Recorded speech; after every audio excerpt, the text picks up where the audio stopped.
Hi, it's Erin. I'm your regular co-host of First Bite. First of all, I want to thank y'all so much for tuning in and listening to First Bite. We've been incredibly encouraged and excited by the feedback we've received and are looking forward to the future. In the meantime, if you've been enjoying First Bite, please take a moment, maybe pause your device to subscribe, leave a review on iTunes, Stitcher, or wherever you're listening. This podcast started out as a small idea to bring convenient, tangible resources to SLPs and other professionals, and we value your feedback more than anything. Leaving those reviews truly helps us out. Enjoy the episode, and thanks for listening. Hey, Erin, have you heard that we have a promotional code for speechtherapypd.com? I think I heard the same thing. Yes. So, as if we both hadn't heard that. But it's First Bite. So if you log on to speechtherapypd.com and enter the promotional code First Bite, it takes $10 off an annual subscription. And Erin, do you want to? That includes all the pod courses. Yes. And we have 4 now. I'm not sure if y'all knew that. We have 4. We have First Bite. Yeah, we do. It's Speech Uncensored. And in case y'all haven't heard of this lovely lady, she focuses on adults. And I know that there's a fair few of you out there that PRN in peds and or PRN in adults. So be sure to check out Speech Uncensored. And it also includes the Speech Link and the SLP Now podcast with Miss Marisha, who I like fangirl crush. She's awesome. Okay. All right. So promo code is First Bite. Whoop, whoop. And don't let it autocorrect you to BYTE because it did that to me a couple times. So there it is. Woohoo!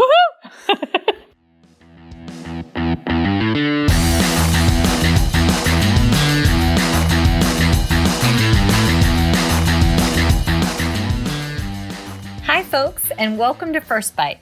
Fed, fun, functional resources for the pediatric clinician.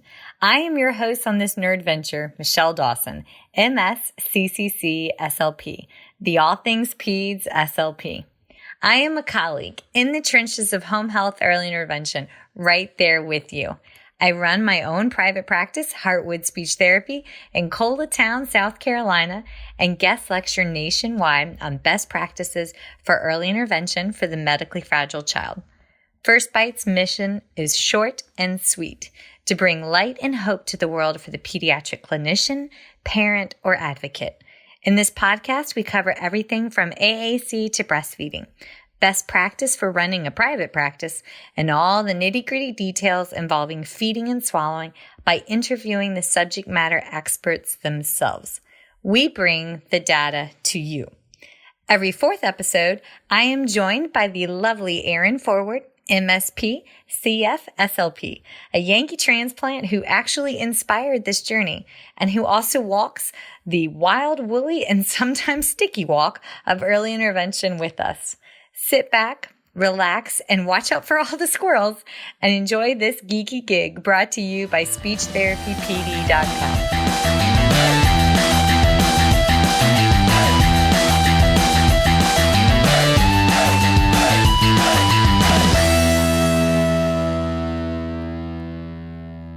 Michelle Dawson, the All Things Peds SLP here, with tonight's guest, the one and only Venita Litvack, MA CCC SLP, and I'm hoping I still said that right, the outstanding SLP behind Speechie Side Up podcast. The topic of today falls in the functional category, and we're talking all things pediatric AAC with a bit of blogging, a pinch of podcasting, and a plethora of evidence-based practice. If you haven't caught Venita on her podcast, then you may know this entrepreneur through her book series, Lou Knows What to Do, published by Boys Towns Press. I'm so excited to have this powerhouse of a lady on tonight. Okay, so Venita, did you always know that AAC and AT was your calling? And how did that grow into a podcast? Hi, Michelle. First off, thank you so much for that introduction. I feel so honored to be here today. And to answer your question, no, I did not have any idea that I was going to be doing anything related to AAC or AT. So I'll tell you the story about how I got into it. It started with grad school. And, with grad school, it's expensive and I needed a second job while I was there. So the only job opportunity that was available was to work with a professor who specialized in AAC. Okay. And I'll tell you a story. One of the requirements was that you have some background knowledge in AAC. And before I went to grad school, my background was in psychology, and I had worked at an applied behavioral analysis company. And most of the clients that I worked for had autism. So we did some picture exchange, and my dad is a hearing specialist, and I had done, I knew about hearing aids. So I'm like, oh yeah, I know about AAC and AT enough to apply, right? So I always tell people that, you're never going to be an expert. You just have to get started. And I still don't feel like an expert now, even though I've been doing a lot with AAC for many years. But all that to say, I ended up getting the job, and the rest is history. But after I left grad school, I went to work for my clinical fellowship at a charter school for children with autism. And we weren't doing a lot with mid-tech or high-tech devices. So I kind of took the lead on that. And I really did enjoy that clinical fellowship. That's where I met Kim, who used to co-host the Speechie Side Up podcast with me. And we'll probably talk more about her later. But after a year, I decided to go into clinical practice because I realized at the school I wasn't getting enough diverse clinical opportunities. So working at the clinical practice was awesome. I worked with about 15 different females, which you would think would be stressful, but we all got along really well. We were all about the same age. We were working really hard from 8 to 8. We had OTs and PTs there. So that was just a wonderful experience. But by getting exposed to more diverse clinical opportunities, I realized that my true passion was still with AAC. So we were bringing out AAC vendors. And one of the vendors I found out was hiring in our area. And so I thought it was a long shot, but it was a job that was really appealing because I got to work from home. I got to specialize in AAC, and I ended up getting the job. And let me tell you, it really did help me specialize in AAC. So I know it seems like I'm kind of jumping from job to job to job at this point. And, with our field, it can be very tempting because there are so many different areas that you can go into. But I have to say that if I didn't have those opportunities, I wouldn't be in the current job that I am now. I would have never gotten it. I wouldn't have been qualified. And I'll share what that current job is in just a second. But I got the job working at the device company, and I learned all about wheelchair mounts and eye gaze technology and the different settings and how, the eye gaze can work for different populations, but it became much more specialized. So now in my current position, I work as an assistive technology program specialist for the middle school population. And I love it. I really, really love it. And it's kind of like the old job at the device company, but I get to work with a variety of device company, different types of devices. So I feel less biased. And then also I like working with the school population, and the geographic area is much smaller. But yeah, that's how I got started. Okay, so you're working, when you say working with middle schoolers with assistive tech and AAC, I'm thinking you're working with a population that has more severe and profound disabilities, more limited gross and fine motor skills. Is that a good assumption, or are there higher functioning kids? What's your population like now? That's a really good question. It definitely varies. I have students who just need laptops, all the way to students with complex communication needs who need eye gaze. Okay. I needed to visualize a picture. That's fantastic. I'm still shocked and awe that there was 15 females in a clinic together and everybody got along, because I've got 2 younger brothers and 2 younger sisters. And let me tell you what, 1 week of a month growing up, my brothers would just dip out of the house when my sisters and I were all in the same cycle. My poor parents, but 15 women. Huzzah for that life experience.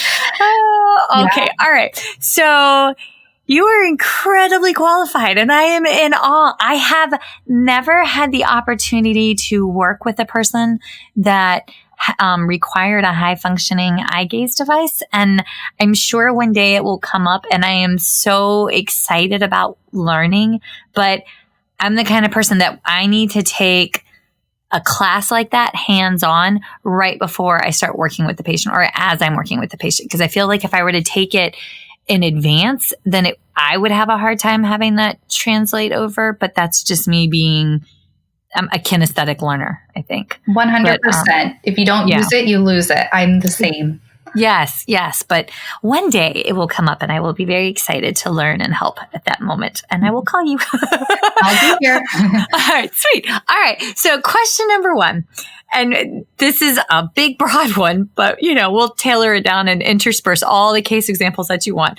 But if someone is interested in learning more about AAC and what resources are available, where would you recommend that they would start? That's a really good question. And it's a question that I get asked a lot through social media. A lot of people will reach out and message me. And so I decided to put it into a blog post since I was writing the same thing over and over again. Mm-hmm. So I came up with 10 different things that you can start doing today that would further your knowledge in the field of AAC. So the first one I would recommend is just getting a head start. I don't know how many of your listeners have not even attended graduate school yet. Maybe they're thinking about speech language pathology, but if they haven't, think about a program that offers AAC classes. You would be surprised how many graduate programs don't.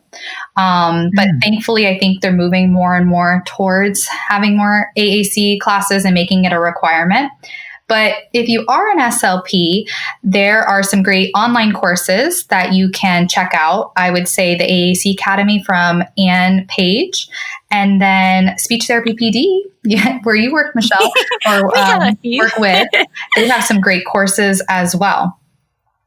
Okay, it was AAC by Ann Page? Mm-hmm, the AAC Academy. Yep. Okay, I don't know that one. I'm pulling that one up. Okay. Now, what was the title of this blog post that you did? I believe it was 10 ways to boost your AAC knowledge. So it's on the Speechie Side Up website. Okay. And so then, something that you could do after you take some online courses would be attend conferences and conventions. And there are some really awesome AAC conferences. To name a few, there's ATIA. There's AAC in the Clouds, which is an online conference, CSUN, Closing the Gap, AAC in the Desert, and Isaac. And then there's actually smaller trainings around the country that you can attend, such as the Men Speak Language Seminar Series and LAMP. Oh, we had Becca Hoke on from LAMP. Oh, wonderful! Yeah, I'm totally biased. Love her. Think just she is so delightful and super nerdy like us, which is very encouraging. Okay. All right. So the first one that you listed on your conferences, it was the AT. That's a very large one. Yep. It's becoming bigger. Okay, because I have a couple of friends that go and they say there's like several hundred SLPs that go. Now, do they move that one across the country? They don't. That one stays in Orlando and it's in January every year. Okay, well, that's not too far from you now that I know that you're in Florida and not California. Yeah. Okay, so within those resources, if you have... This is where I felt overwhelmed when I started with AAC. And I started learning more because I didn't feel like I was a green clinician. And in retrospect, like I totally was. But I thought I knew enough to know enough. Did not. But I say that because if you have a limited budget, but you've got a caseload that has primarily worked with low tech, picture exchange, heavy nouns, and they need more bang for their buck, and more hands-on. Is there one in particular that you would recommend? Is there, for folks to get started on? And I'm referencing the live ones here. The webinars or the conferences? The conferences. It depends on geographic location. My understanding is that AAC in the Desert is very similar to ATIA, but it's just out west. I think it's in Arizona. So, and I love those because they are so specialized. Like, I feel like I would never present at those just because like the big wigs in AAC do. So AAC in the Desert and ATIA would probably be my top two. Okay. All right. So there it is, folks. Go check those out. And I like that. That gives folks one on like West Coast time and East Coast, that little bit easier traveling schedules. Yeah. Okay. So we have functional resources for learning from, but it's one thing to learn and another thing to actually implement within the classroom. So what are your go-to resources for implementing in a classroom, in home? How do we go about implementing these?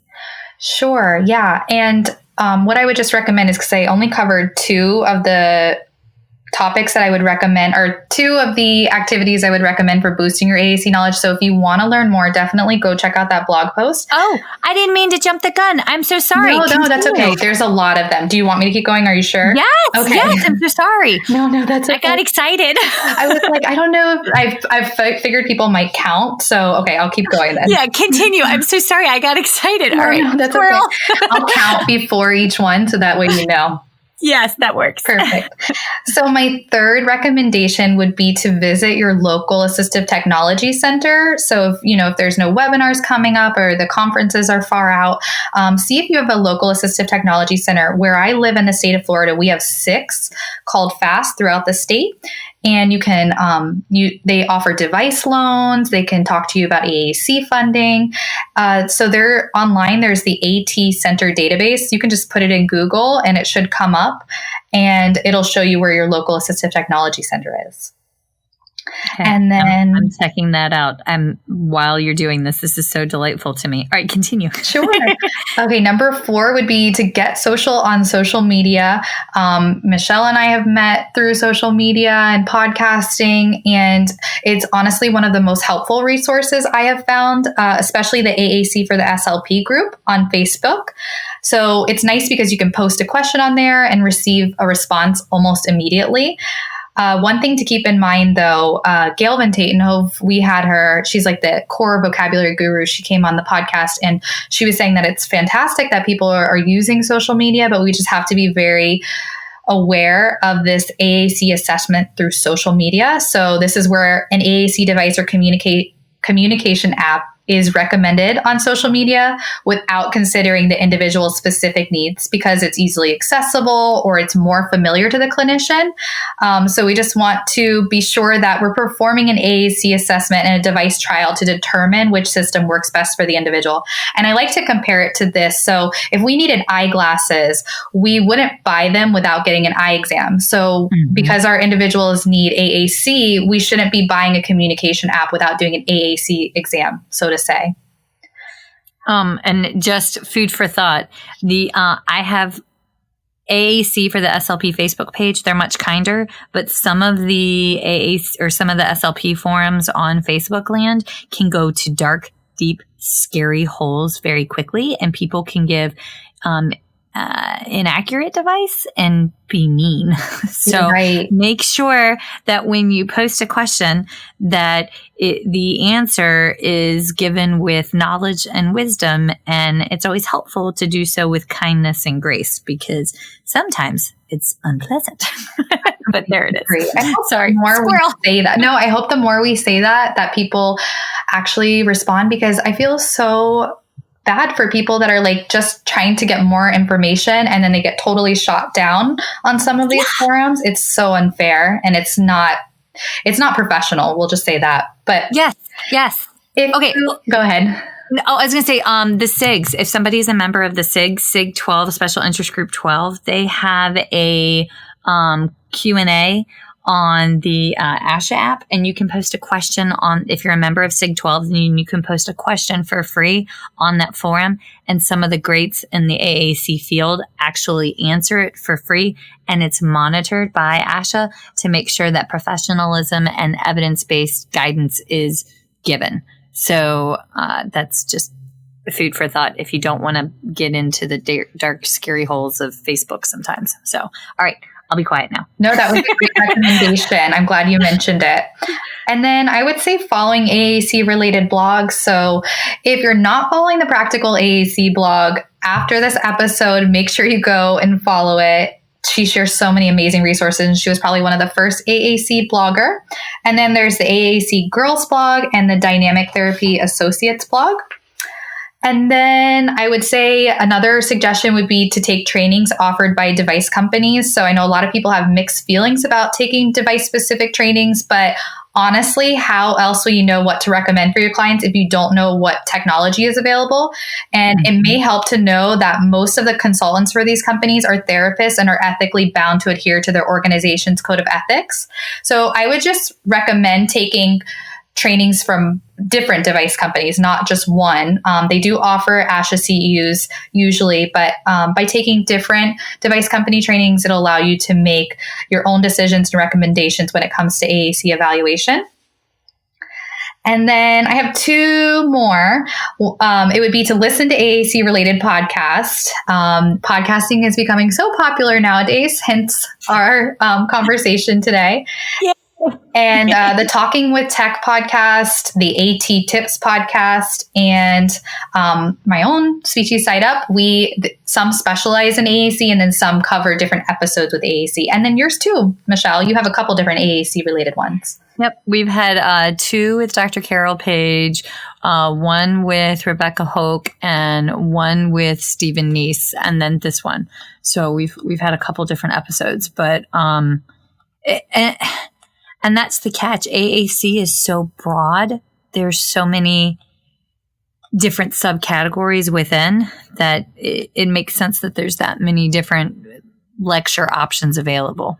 So, or podcast options available. Yeah, that's a really good point. I would say that my specialty is probably more assistive technology, more like higher tech, children with complex communication needs than just basic AAC with core vocabulary. But yeah, I mean, you have to start somewhere. And then my last two recommendations one of them would be to watch YouTube videos. So I don't know, some people are more of a visual learner like myself. There's some really great channels like Wings Works. And then I'll talk about that a little later. Lindsay Payton Cargill, she used to work for LAMP, but she has a really nice YouTube channel. And then Rachel Maddell, SLP, who is the co-host on Talking with Tech. And I hope I said her last name correctly.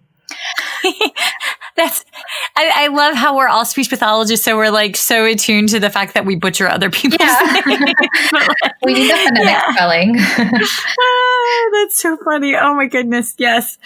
Okay. My last one, which is the one I'm most excited about, is that you can get apps for free. Like all of the communication apps as an SLP, you can get for free. Did you know that? Wait, what? Yes. I know every time I tell somebody this or a professional this, they're like, what?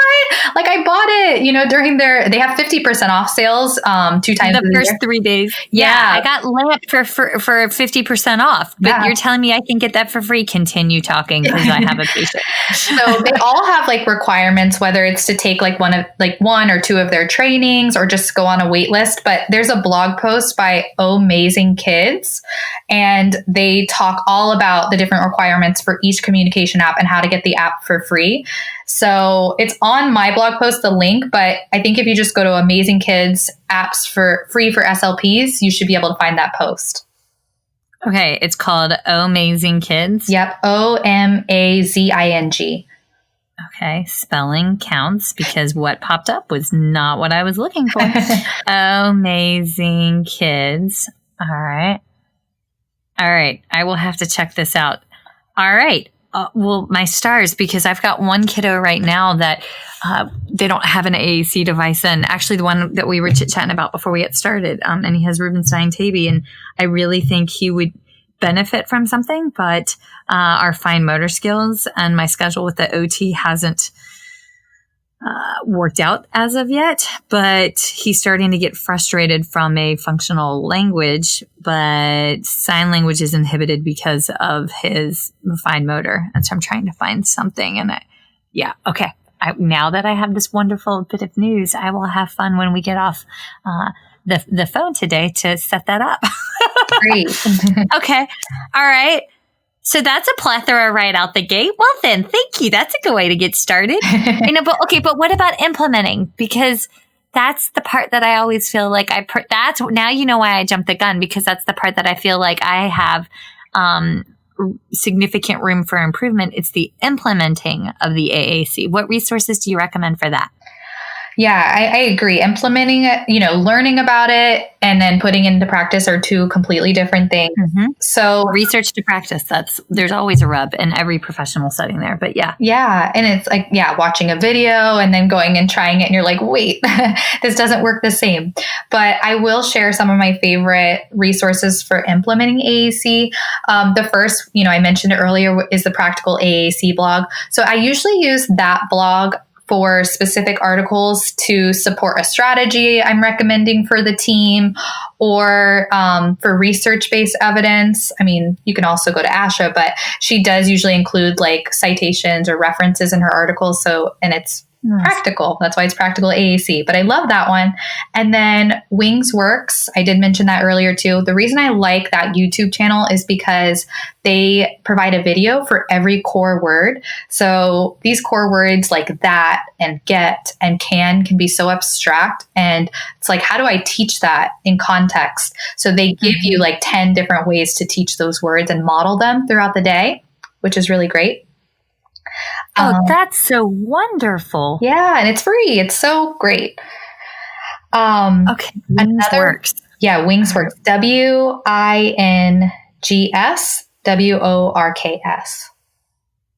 Okay. All right. I found them. Yay. Oh, well, this is precious. Okay, well, let me not play it now. Let me behave myself, but I will email myself this link. Okay, Wings Works. Yeah, you'll love it. And then another resource that I use all the time is the AAC modeling packet from Speechie Musings, her TPT store. It's fantastic. It has like a PowerPoint in there to train staff. It has like a modeling challenge. So that one's a great one. And then the core word door hangers from Speech Room News. I love those because you can like put those all around the classroom and the school. And it's just a nice reminder of the core word that you're supposed to be modeling on the student's AAC device. Translate this. Is it customizable? Or what do you mean core word door hangers? I've never heard of this before. Yeah, that's a great question. It is customizable because Jenna from Speech Room News, I don't think she has a license to the different company symbols, but there's like a box and you can click on it. And if you have a picture of the symbol, you can just like upload it into the door hanger. Alternatively, you don't even have to put the symbol because it's really a reminder for the staff, not necessarily the student, to model on their device. So you could just have the word listed there. So let's say your core word of the week was go. You would have go written on the door hanger and hang it, like I said, all around the classroom or the school. And every time you walk by it, it's like a reminder to go and model some phrase that includes go on the student's AAC device. I just found this. This is lovely. Okay. Yeah, it's so helpful. It's literally a door hanger. Yep. Okay. I was like, I don't understand. What does she mean? It's literally a door hanger. Okay. Oh, that's precious. Fantastic. Oh, isn't she pretty? She has kind eyes. Okay. All right. So y'all, it's Jenna Rayburn Kirk, MA, CCC-SLP. And that's the SLP behind Speech Room News. Oh, that's fantastic. And this was published August 26, 2018. Okay. Before I jump into the next one, do you have any other one? Because this is where I want the case examples. Yeah, I have 3 more. Are we doing okay on time? You're totally fine on time. I'm just enjoying myself that much. I feel like I'm talking so much, but we got all the time, baby. Okay. No worries. Perfect. Alrighty. So the 5th recommendation I would have for implementing AAC is Tar Heel gameplay. I recently found out about this and I don't know how I've been doing therapy without it. It is from the University of North Carolina at Chapel Hill. Basically, what this program allows you to do, and it's free, is to take YouTube video links and embed it into their program. And then you can have the video pause at specific times and a core word or any word pops up. And then the student would either hit that word on their AAC device to make the video keep going, or they could hit a switch if they use switches to make the video keep going. I'm sending this to some of my former students while we're talking because I just found it. Tar Heel gameplay. Yes. Oh, this is wonderful. It's so nice. And, I know some schools don't allow YouTube. And I think there's a workaround. There's like a couple of different sites that will let you use YouTube, or you can like download them onto a drive and then bring it to school. But Tar Heel gameplay is awesome. A lot of our little ones, we see in outpatient clinics or after school or in the homes. And what I have found is that, unfortunately, screen time is an overabundance in those natural environments. And for some of my families that we have gotten AAC equipment in the home, they don't understand why we need it, have it as like a designated talker. And I'll come in and see siblings playing on YouTube or siblings playing on the device on video games that they've downloaded onto their younger or older siblings' communication device. So a perk being that they have YouTube already downloaded in those settings so that we can access it. But that's all right. That's a question for the next section, but continue. I'm so sorry, but this is that's a good point. .org. That's great. Are you familiar with guided access? Yeah. Okay. And what I have found is that siblings, especially very smart 6 and 7 year old siblings, know how to get out of guided access if they hear one of their parents or see one of their parents block guided access or turn it on and turn it off. And I'm thinking of one little girl in particular, sweetest little thing, curly brown hair, just as precious as they come. And she's like, he's done with his speech for today. And then she'll like take off with the iPad and like I turn off guided access. And I'm like, okay, so that tells me about the carryover that's transpiring when I'm not here. Yeah, that's so frustrating. Yeah. They're so smart, these kids. They know how to find the passwords. And I think if the iPad turns off, when it comes back onto, guided access doesn't stay on, but you can go into the settings and restrictions and just like take off the internet completely. So if it's a big problem, I would just recommend that. See, I'm thinking for some of my kiddos, that would be a good option. But for some of my other kiddos, parents use that so that they can have a break as a parent. So, which is, we all have different walks. You know what I mean? Yeah, there's no right or wrong. It's definitely a topic that comes up a lot. I feel like it's those gray areas, should we take it off completely? Should we not? But I don't like gray, and I have a lot of gray hair, but I don't like gray.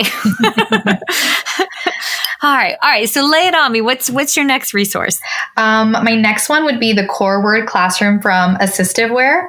It's also free, and Assistiveware are the same. It's the same company that developed Proloquo to Go. So they have these really awesome core word of the week planners. And so for every core word, like let's say go again, I don't know, that's like my go-to, no pun intended, but they have like literacy-based activities that go with it, videos that go with it, books, like I guess that goes with literacy, but books that you can use to model that word. So it's a really fantastic resource. Oh, this is delightful. I just pulled this up. Can you tell that I am a visual person, that I'm having to do this while we're looking at it? Okay. It's good to have a reference. Yeah. Download. It has the entire outline and template. That's fantastic. Yep. It's great. Okay. So how often do we actually... Like when you're teaching a core word, do you go through and do it once a week, or do you end up spending longer on it? Because I normally need anywhere from 2 to 4 weeks to actually get some of these core words absorbed and learned and carried over. Do you normally rotate that quickly? That's a good question. It's definitely like a student by student basis. I would say that if you are working in like a classroom setting and you're using a core word approach with the whole classroom, then you probably want to do like one a week, depending on how your students catch on. It's really important to recognize how many times you actually have to model a core word for it to stick. There's research that says it could take up to 400 repetitions. So I have a teacher that has a clicker. And she doesn't need it anymore. But in the beginning, she was using that to count how many times she was modeling the word. And it just made her more aware of how many times she actually had to use it and how many times she was not. And then I would definitely take data like student by student. And then if they need to be, during speech therapy, maybe it's being carried out or generalized past that 1 week. But I think to keep it moving, 1 week might be sufficient for classroom-based instruction. The SLPs behind that are Jennifer Martin and Amanda Hartman, just so y'all, when you're looking it up, but that's fantastic. Oh, for the core word classroom? Yeah, they're great. Mm-hmm. Yeah. And then my last resource is actually one that I developed just based out of need. It's in my TPT store, but there is a free version. So it's a lesson planning template. So you would put your month, and then it gives you ideas for implementing that core word each day of the week. So like Monday, for instance, might be like, how could you use this word in morning lesson? And then you would put the way that you're going to model it during the morning lesson. And then there's data tracking sheets for those words as well. Oh, fantastic. We love our data. Yes, definitely. Yes. Yes. I'm like, we love our data. Mm-hmm. I say that as I definitely did an entire session a couple weeks ago where we were just working on put in or pour in. And it was with a little one who's on the spectrum. And it's hot in South Carolina and the air doesn't exactly move when summer rolls in, and he had his little water table activity. And by the end of it, I mean, he was just splashing and carrying on. And one of my girlfriends, when she saw the picture, she goes, so how did the data collection go? I was like, it did not. Everything was soaked. We attempted, but you know what? He said more pour in and add water than he had in basically the last 2 years of therapy. So well done. That's awesome. Yeah, it's really hard to balance it. Like you want to be engaged in your session and, totally immersed, but then you're like, wait, I got to get the data too. It's hard. Yeah. Yes. That's, and it also has to be fun. And sometimes I feel like we could get so stuck on like notching down, our tally marks that we forget, that Absolutely. was that balance. There it is. The balance. I want to, since we're talking about data, I'm not familiar about other communication apps, but I know LAMP and TouchChat, they both have a feature in there that tracks data automatically for you through Realize Language. Oh, that's fantastic. Wait, I feel like I learned that at a LAMP training an eon ago, but had forgotten that. Yeah, I think it's one of those things like you hear, but you don't really like. This is really sad. I worked for the company. I talked about it all the time, but actually in the last 2 weeks, I was like, hey, let me turn on the data tracking feature for these trials that are going on, and it has made like the classroom staff's life so much easier. I'm like, why didn't I think about this before? So I understand. That's awesome. That's a humble pie moment. We need those every once in a while. Hey, I'm not sure if you've caught the updates yet, but I have the pleasure, if you haven't seen it already, of announcing the 2020 SpeechTherapyPD.com Conference at Sea. We are going aboard a Royal Caribbean Alaskan cruise departing Vancouver, British Columbia, July 10th through 17th of 2020. And I am thrilled and humbled to be announcing that I will be presenting. I have a 3-hour course, a 2-hour course, a 1-hour course, and I'm co-presenting another 3-hour course. And my co-presentation will be with the one and only Lee Ann Porter of Speech Uncensored, which is Speech Therapy PD's newest adult podcast that we just added to our lineup. And Marisha McGordy, the guru behind SLP Now, will also be there. And if you register before September 30th, then you get a free 6-month subscription to SLP Now. So again, make sure that you register before September 30th of 2019 for the Speech Therapy PD Conference at Sea, which is July 10th through 17th of 2020. And I cannot wait to see y'all aboard a ship where we're going to see real life bears and hopefully we'll get to see Northern Lights. So whoop, whoop. See you at sea. Bye. So you've given us, my dear, you've given us a ton of resources, but how do we get the buy-in? And I know you and I are in different settings, but at the same time, this is something that we have talked at length on in previous episodes. I feel like a lot of times SLPs that are in early intervention don't feel as if the child that we're working with is old enough for an AAC device. And we've given, resources and support as to why we can do it in early intervention. But then I know I struggle with buy-in if the kiddo's in a daycare classroom, because typically it's a typically developing daycare classroom at like a local church that has, there is supporting a special needs child coming in for a half day or a full day, or more often than not, the child that is in need of a communication device is with an older family member. And that's really common here, and especially in the Midlands part of our state. And I struggle with buy-in, or we get them over to a school district. And unfortunately, we have in South Carolina, this is unique to our state, but I'm sure that other states have their own issues. We have what's called the I-95 corridor of shame. And it's where our most poor school districts, where buildings are literally rotting at the bases and in the ceilings, and school districts are afraid to send in high-tech communication devices because they get stolen. And not necessarily by other students, but they disappear. And it's, poverty is extreme everywhere. But I know specifically along the 95 corridor of shame. And I say that because in the event that we can get a communication device in the child's hand, and it's, a higher functioning one with all the dollar signs and the bells and the whistles, or if we're in the process of doing the trials and we transfer that kid to a public school, unfortunately, a lot of our public schools are so afraid of the cost that they will stop what's going on.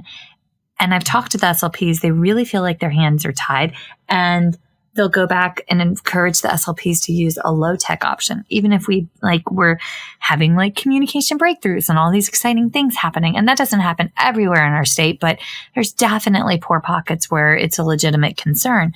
But all of those case scenarios, those are breakdowns and barriers for me in trying to get buy-in from caregivers, loved ones, the next round of clinicians, because they don't have support behind them. So help, what do we do?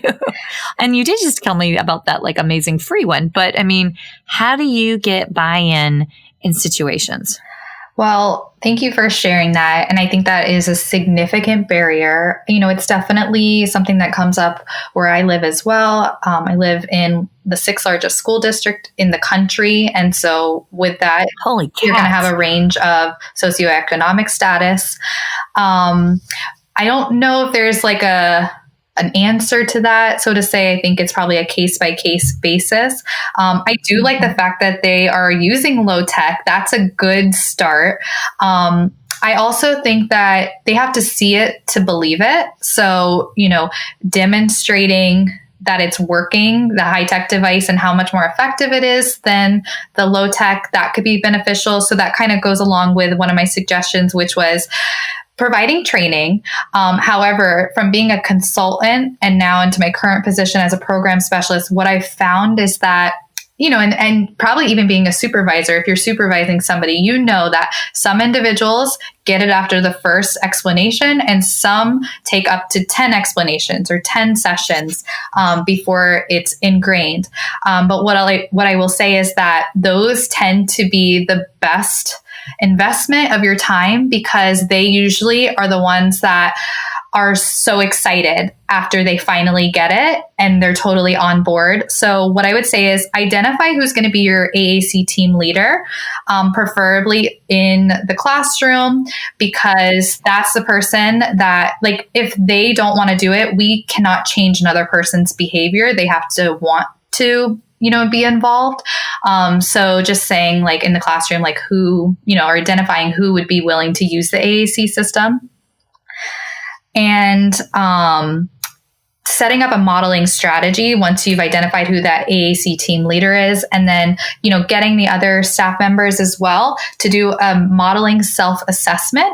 So rating themselves on things like, I model the AAC word or the core word on the student's device. I give them an expectant delay. I touch their AAC system, things like that. And there actually is one that I found online. I don't know the website, but if you just search AAC modeling self-assessment, you should see one come up. And so I do a baseline with the modeling self-assessment with the team. And then I have the staff set up their own AAC modeling goals, because I feel like if they set the goals, then they're more likely to achieve it because they know what's attainable for them. And then I revisit that modeling self-assessment after a set number of trainings or a period of time to see if more training is necessary. I think the biggest thing is that you can't just stop at one training. It's not sufficient at all.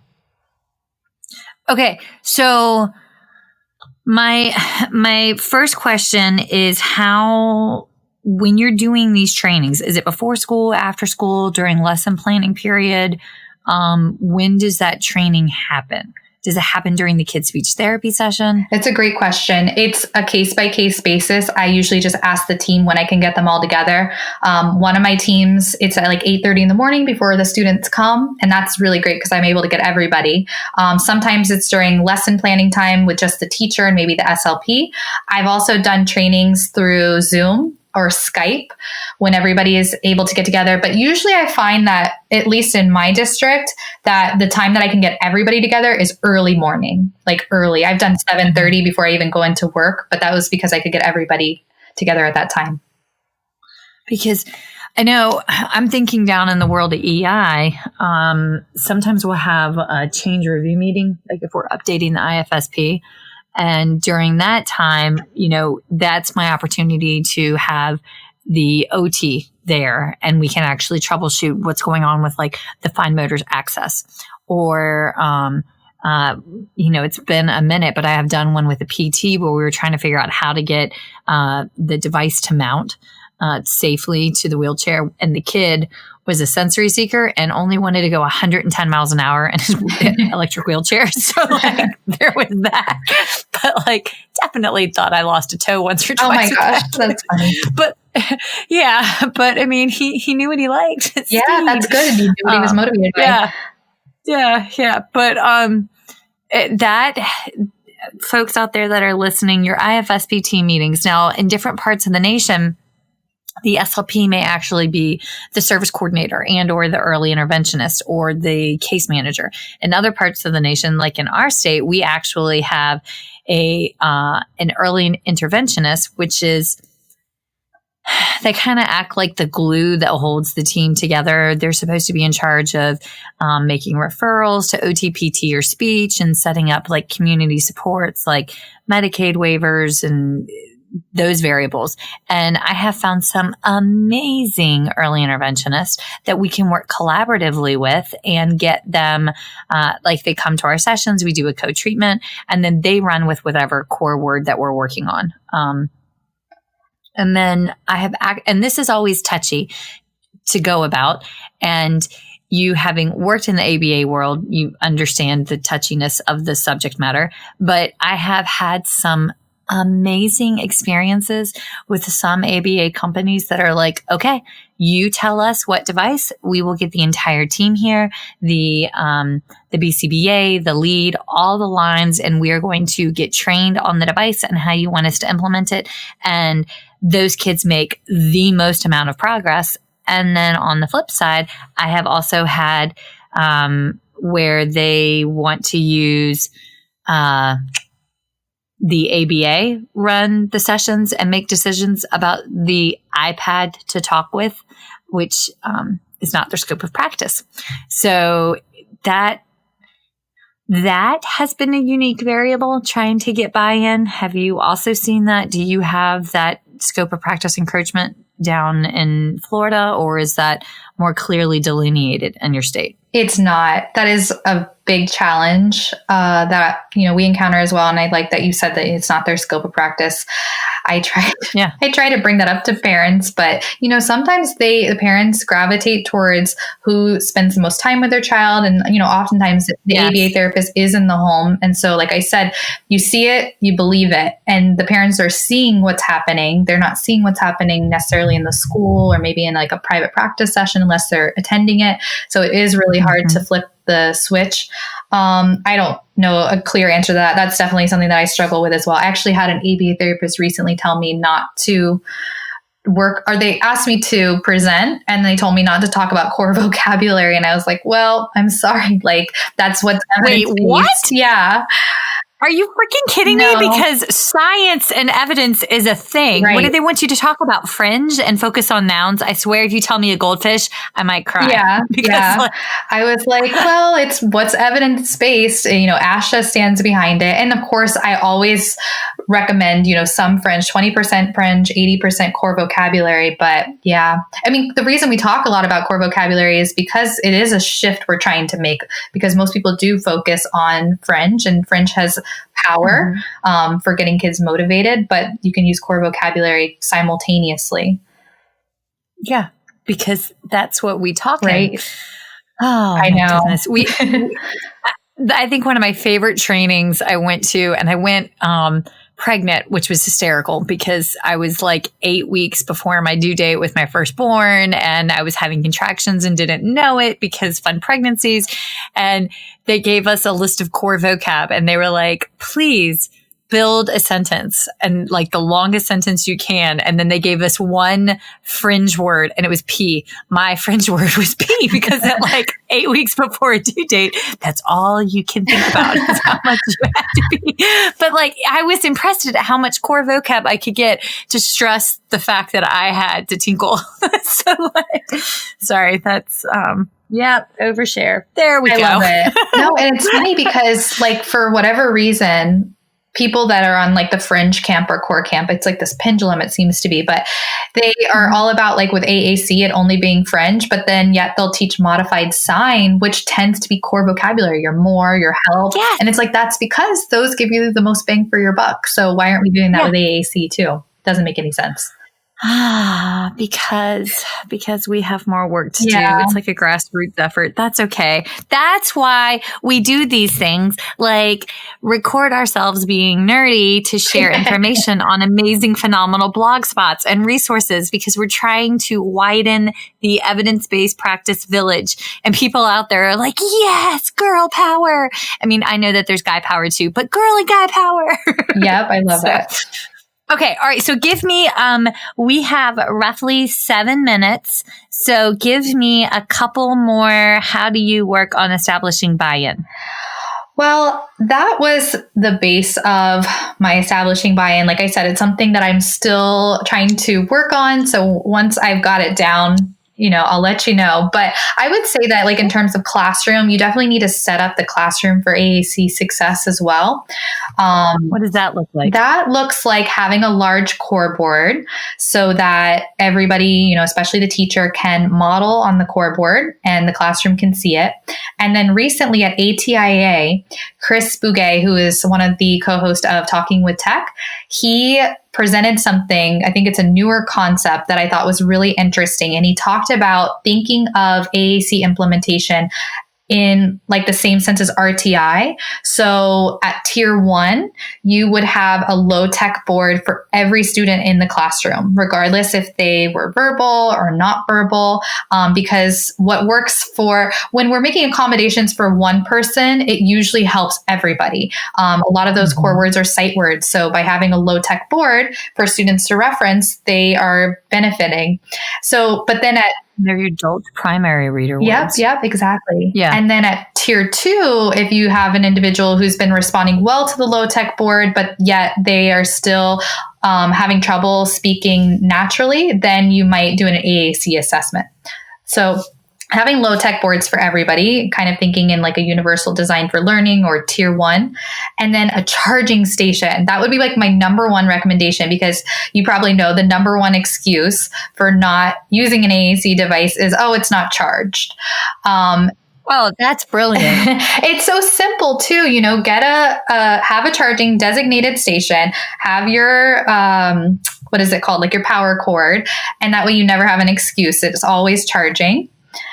And then your core word of the week. They have that at ASHA. Sorry, squirrel. They had that in Boston. And I remember like lingering at the charging station and just people watching because it was freezing cold outside in Boston last November. But like, Did they? I mean, Where was it? It was over in a corner near a board that you could put Post-its on, near the ribbons. Okay. It was near the ribbons. Sorry. Everybody is shouting. I can hear them in the car shouting like, no, it was here. It was here. But like, yeah, they had a charging station. Sorry. But that was wonderful because I got to meet so many interesting people just hanging out at the charging station. I mean, I know that doesn't exactly correlate to AAC, but there it is. The power of charging. Yes. Yes. And then I would say having your core word of the week plan and some resources in place, like your door signs, having like flexible data tracking. So maybe wristbands that allow you to take data. Some people put like a small core board in their lanyard. So there's lots of different ways you could do it. And then having an adapted book library. Do you do anything with adapted books? I have helped to hot glue corners of like little sponges into the corners of books to make it more accessible for kiddos to flip them. Yeah. I'm thinking like, or scrunchies are back, which is absolutely mind-boggling, but they have like the little mini scrunchies that you can find at the dollar store, and I've hot glued those in at like a tapered level that a way kiddos could flip.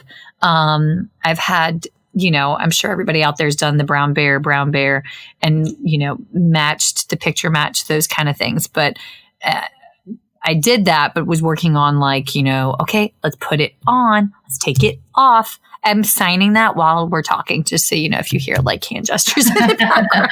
But and I mean, I've done that. But what are you thinking when you're talking about a book library? Because I'm pulling all this together in somebody's living room on their carpet. So like, no, that's fantastic. What does that look like in a classroom? Yeah, I love those suggestions. And then like, I think Jenna from Speech Room News, she actually has a resource that creates little scripts for like really popular children's books where you can put the symbols for the words. So children, when they're reading the story, can match the symbol to their AAC device. That's one way to do it. Oh, that's fantastic. Yeah. So, and then just having books that like have a high frequency of those core words that you're teaching. That way. Go dog go. Yes. There you go. Yep. Mm-hmm. Sorry, Goose just figured out he can read Go Dog Go. So we have read Go Dog Go repetitiously, and it is quite repetitious in the reading. So it's our new favorite book, right up there with there's some ninja book, Lego Ninjago, I think is a thing. Oh, I haven't heard that one. Right. It's tiny karate ninja figures, and they have level 1, level 2 readers. It's very exciting. It's a good way to get boys involved. But yeah, that's great. So, that's a good suggestion. Yes, Lego Ninjago. I'm just kidding. Okay. All right. Well, I love that. I love the embedding. Or is she on Teachers, Paid Teachers? She is. Yep. Okay. I'm just thinking how we could actually print that off. All right. All right. Can you tell me a success story? I want to hear the one that warms your heart. The one when you think back on it, like you really struggled with the buy-in and then it just clicked and the kiddo just took off. Like, what's your favorite heartwarming story? Okay. It's actually a more recent one. So if you asked me like 3 months ago, if I would choose paperwork over difficult parents, I would say difficult parents, because I feel like you can always turn a difficult parent around if you just build a rapport with them. But this family in particular was definitely giving me a run for my money. And I'm newer to the school system. So I was like, oh my gosh, what is happening? Like as good at talking to parents as I used to think I was. And it was a really, really challenging case. This was a middle school student who had been using AAC for quite some time. And I think the family was just getting really nervous about the student going to high school and what that student's future was going to look like. So it all came crashing down, and we're nearing the end of the year. And why has this device not been being used? Where have you been as an AT program specialist? And I tried to explain I had just started, but that's not really an excuse. We're a team. So why, has the team itself not felt equipped to implement this device? And there's a lot of facets to that. So we can't really think in the past. We have to think about moving forward. So this was the team where I actually got to start really trying to get buy-in, testing out this modeling self-assessment and training strategies. So, and that's how I know that it was effective, because I actually had to do it. And it was, now we're in a really good place. The students doing fantastic. The teachers, the team, they're feeling much more competent in using the device. The parent is happy. So it's a success story. And I can't wait to see how the student progresses in the future, and the teacher has many other students in her class who uses AAC. So I think now that she feels confident in using the device with this particular student, all of the students in that class are going to benefit. That's awesome. See, that's why we do this. We may drown in paperwork. We may always feel like we're perpetually behind and stuff, and be frustrated with physicians or families or other specialists or ourselves. But at the end of the day, it's that you're going to put your head on your pillow and know that you gave it your all and did good work. That's so awesome. Thank you. Yay. Okay. All right. So before we leave, because I know we have to switch over to questions, because I know people will have questions, but before we leave, I'm loving all the tips and the advice, and now have a significant amount of homework to do. But luckily I have been emailing myself all of these links. Smart. But yeah, but you have the podcast, the Speechie Side Up, and you also have a blog and an Instagram account and a YouTube channel, and you have published a series of books. But can you just sum up, what is your mission? Tell us what your mission is. And if people want to reach you and they have questions, or they just want to be geeky and follow you, talk to us about that real quick. Well, yes, those are all the areas that people can find me. I would say that my mission is to help SLPs who feel isolated to feel more connected to one another, and learn what other SLPs are doing so that they don't have to reinvent the wheel. And I also want them to feel really good about their jobs. I want them to feel confident and love what they're doing, because I know it can be so easy to get into a rut. But I think by hearing other SLP stories through the podcast and me sharing on Speechie Side Up, that it can help reassure them. So that's my mission. And just reaching as many SLPs as I can. There are some people that want your help, and there's some people that don't. So the people that need help want it. I want to make sure that information is available to them through the Speechie Side Up podcast, and mostly Instagram. That's where I hang out a lot. So if we're not friends already, come on over and hang out with me on Instagram. and you do post amazing, cute stuff on Instagram, because I am one of the followers that's oh, I love this. So Thank you. Yeah. Awesome. Okay. Well, hold the line and let me switch over to questions real quick. Okay. I have an update from feedingmatters.org. Are you trying to find a provider near you who routinely and frequently evaluates and treats pediatric feeding disorders? Feeding Matters provider Just kidding, Chad. You got to scratch that one. I should not record at the end of the day. Oh my God, I'm so sorry. Oh. Michelle Dawson, you're all things peds SLP here. And I have a solution to a problem that probably frustrates you, because Lord knows it frustrates me on at least once or twice a week. So here's the solution. Are you trying to find a provider near you who routinely and frequently evaluates and treats pediatric feeding disorders? Well, Feeding Matters Provider Directory is the tool that you need. It's comprehensive, easy-to-use database of feeding centers and healthcare professionals. The provider directory allows you to search by location and filter by services offered, preferred specialists, and diagnosis. Start your search by visiting bit.ly / I swear I'm going to get that thing right, FM Provider Directory. And make sure that you submit to be listed too. That's a wrap, folks. Once again, thank you for listening to First Bite, fed, fun, and functional. I am your humble but yet sassy host, Michelle Dawson, the All Things Peds SLP. This podcast is part of a course offered for continuing education through speechtherapypd.com. Please check out the website if you'd like to learn more about CEU opportunities for this episode, as well as the ones that are archived. And as always, remember, feed your mind, feed your soul, be kind,